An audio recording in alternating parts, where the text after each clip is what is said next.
We are in Gran Turismo 7 in our garage where we have a dozen cars here. And as you can tell, they're all pretty old. They're all from like the 60s, 70s, or even 1945 as this Jeep shows. So what we're going to do is I've gone through like a lot of the older cars and I've collected a dozen of them. And when you go to the cafe in-game, it gives you some little anecdotes where you can learn about the history of these cars.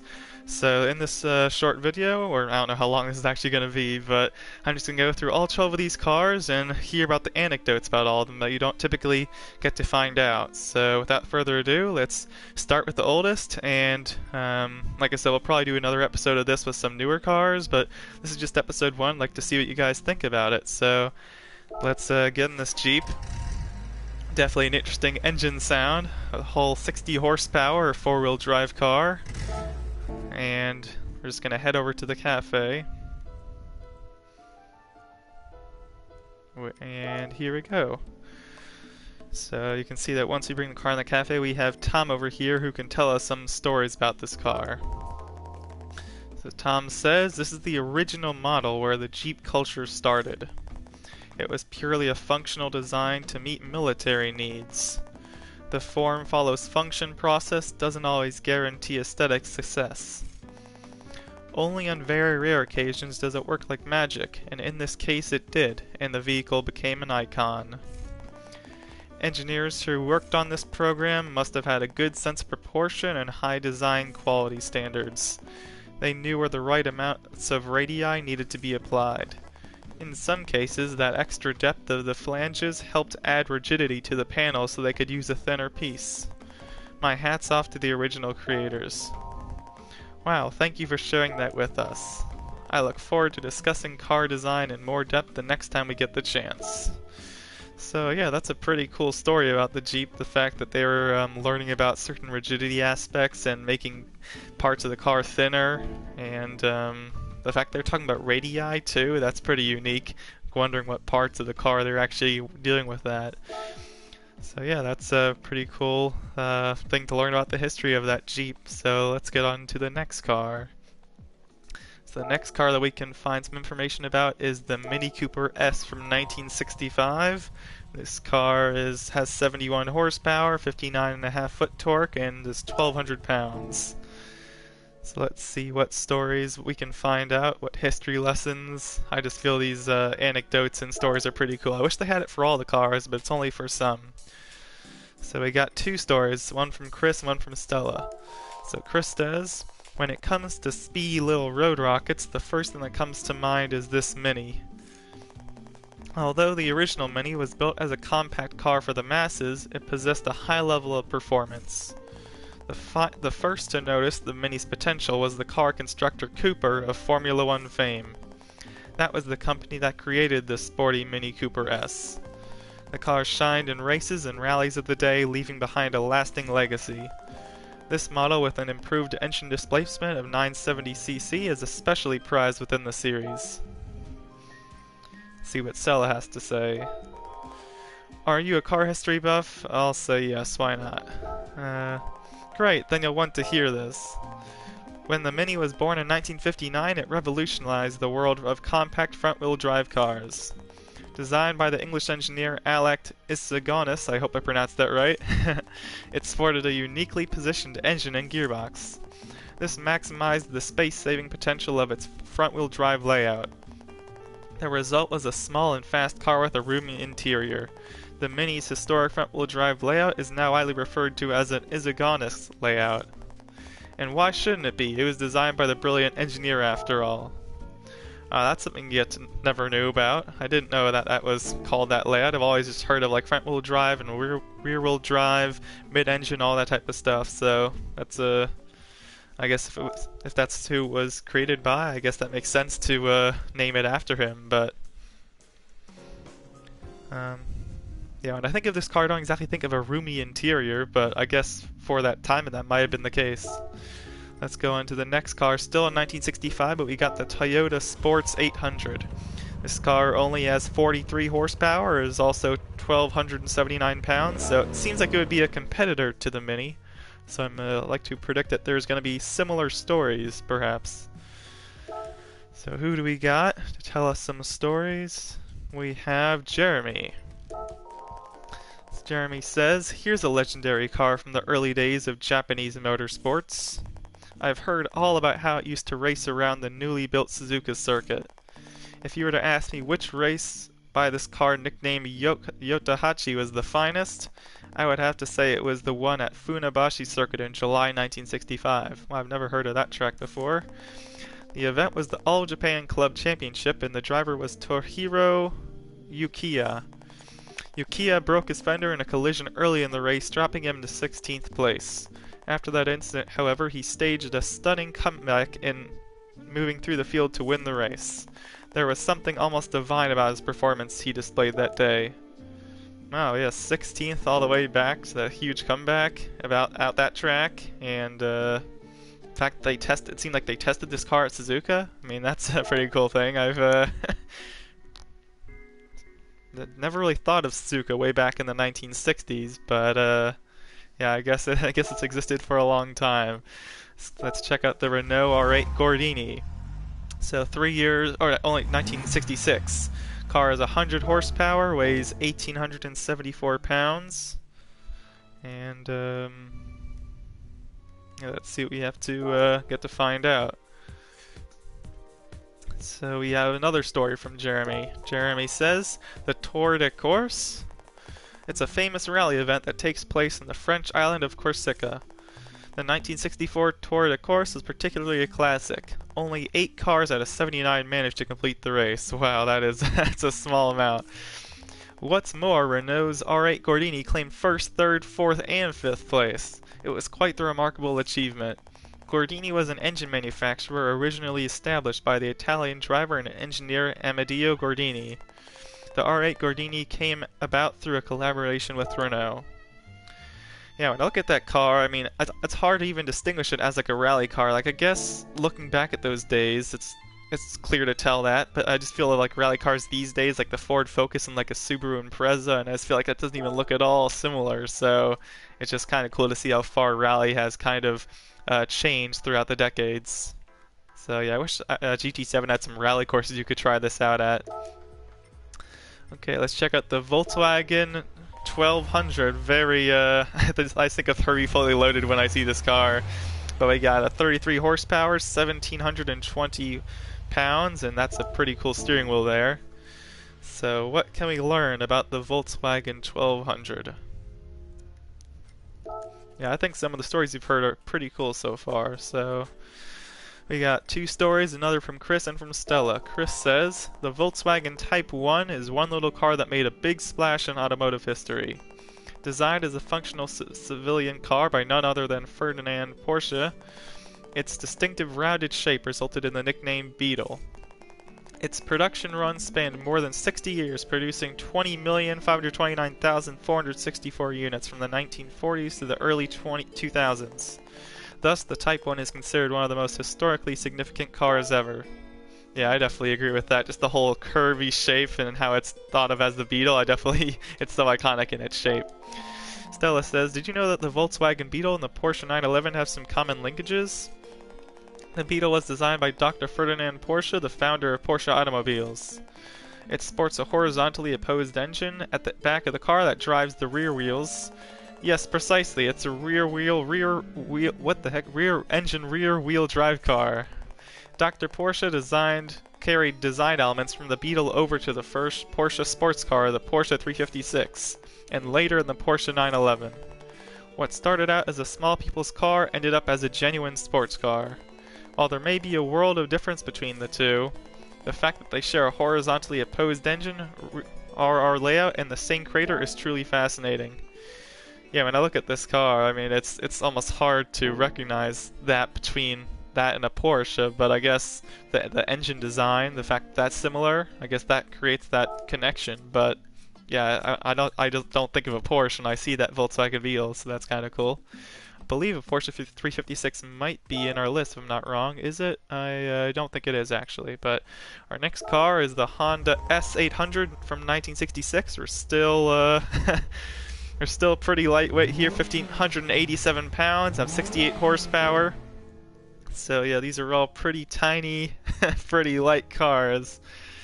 But yeah, it's really cool to learn about the history of them. I'm really curious about like what a horizontally opposed engine is, but check that out later, I guess. But let's see what Tom has to say about this Honda. Tom says, my buddy had bought one when it came out. I was impressed by how beautiful the engine looked. It had all the right components that make a sports car, but it was scaled proportionally to nearly match the body size of a K car, just like the original Fiat 500 did. I loved that short-stroke 5-speed shifter. It had tight mechanical feel to it. However, it became notchy even.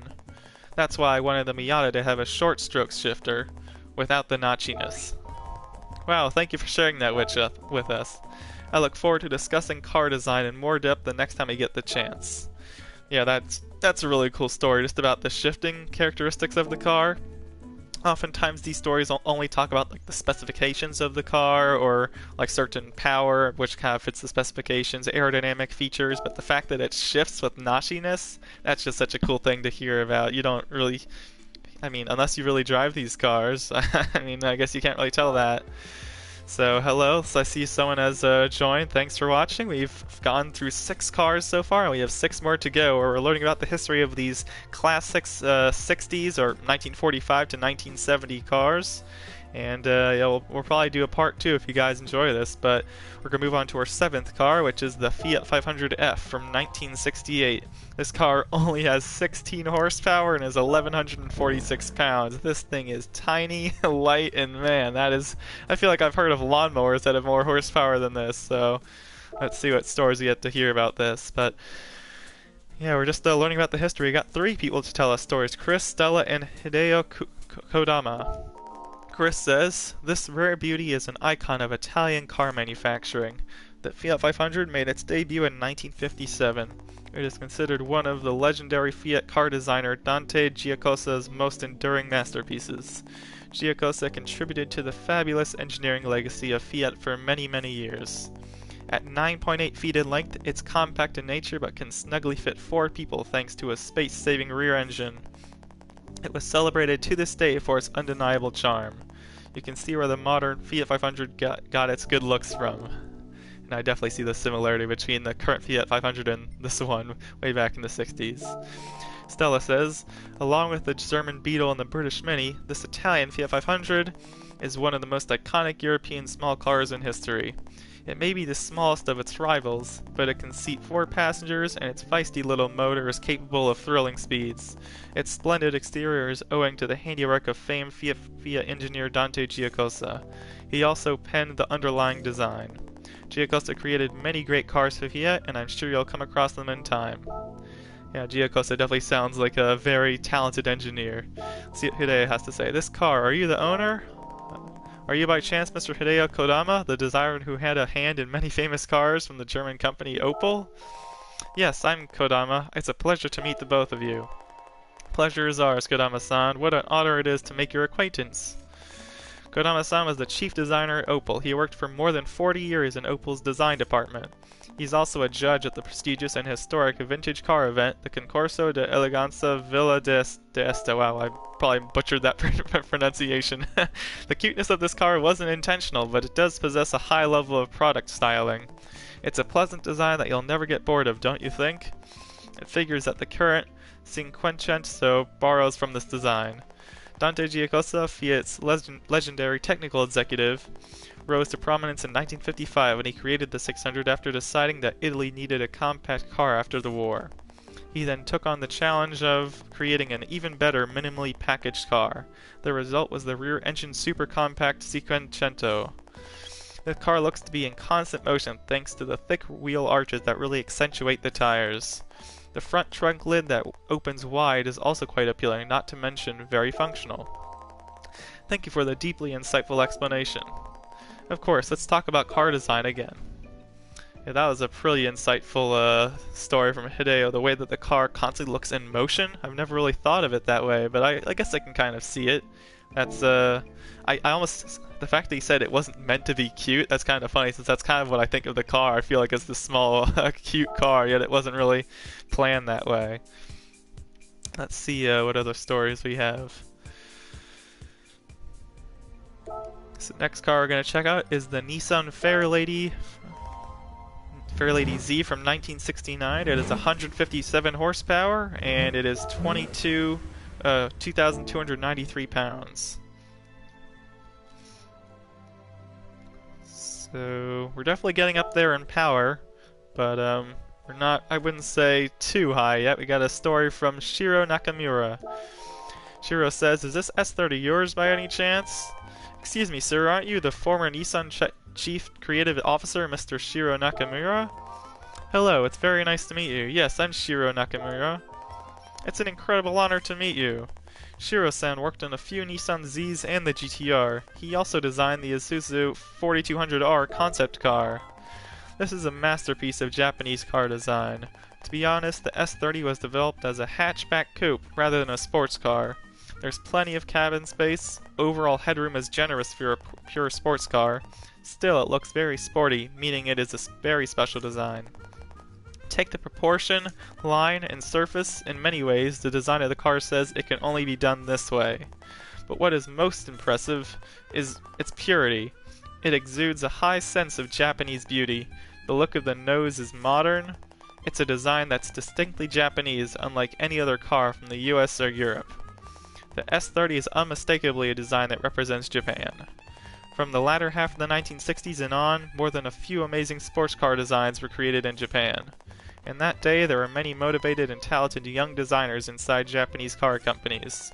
They borrowed the best parts of Western design elements while keeping their own unique character. I pay respects to the achievements of all of them, especially Yoshihiko Matsuo-san, who recently passed away. Oh, that was fascinating. Thanks. No need to thank me. It was a lot of fun. See you around sometime. I do feel like those small entries and like exits of the conversation are a tad cheesy, but it is still cool to learn about these cars.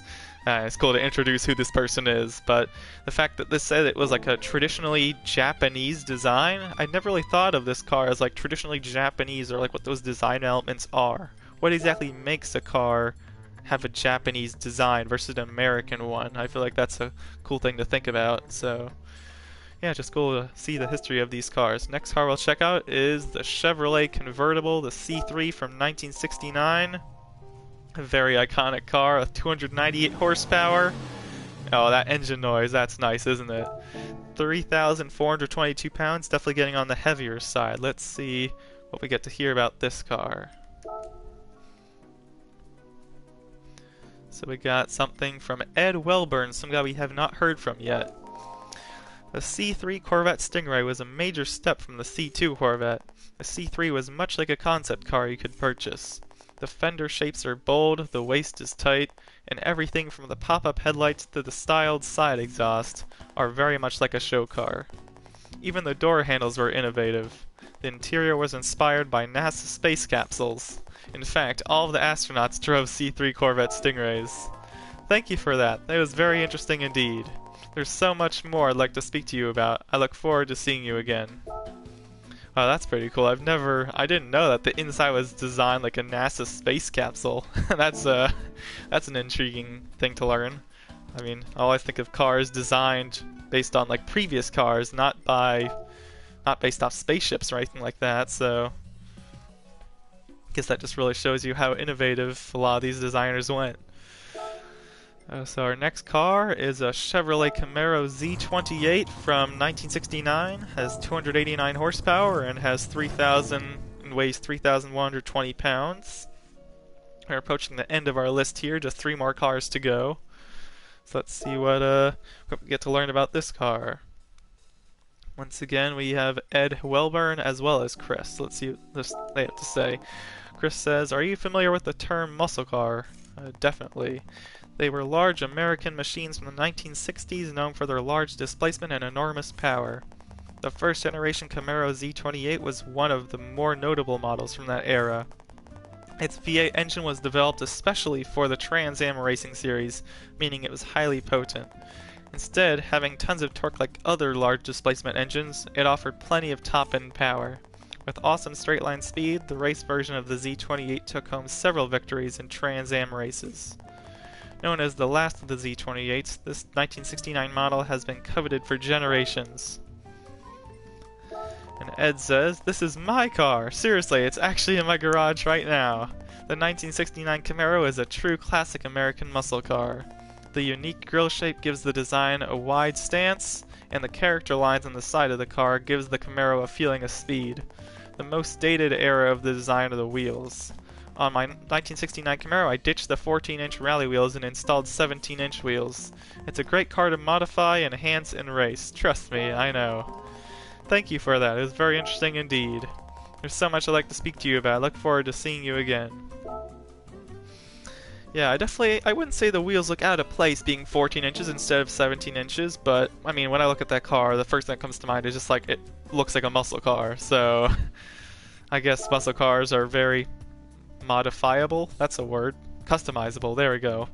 So, guess we gotta start tuning it and customizing it to fit in, but next car is the Dodge Challenger RT from 1970, has 425 horsepower, weighs 3,801 pounds, and is probably still within that muscle car category.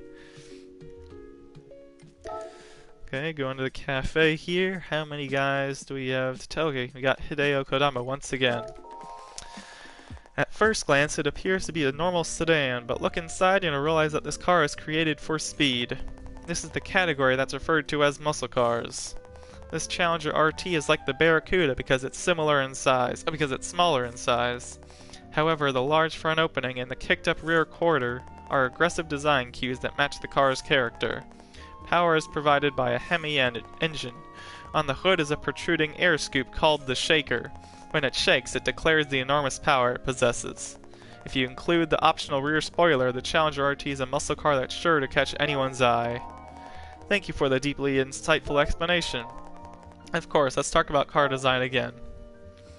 It says you can include a spoiler on this, and then it looks even more sporty, but I think the car already looks sporty as is. So, yeah, it's cool that they were talking about like the scoop called the shaker. I've never heard of like the scoop called that before. I wonder if that's a unique term for this car, whether that's also just in general.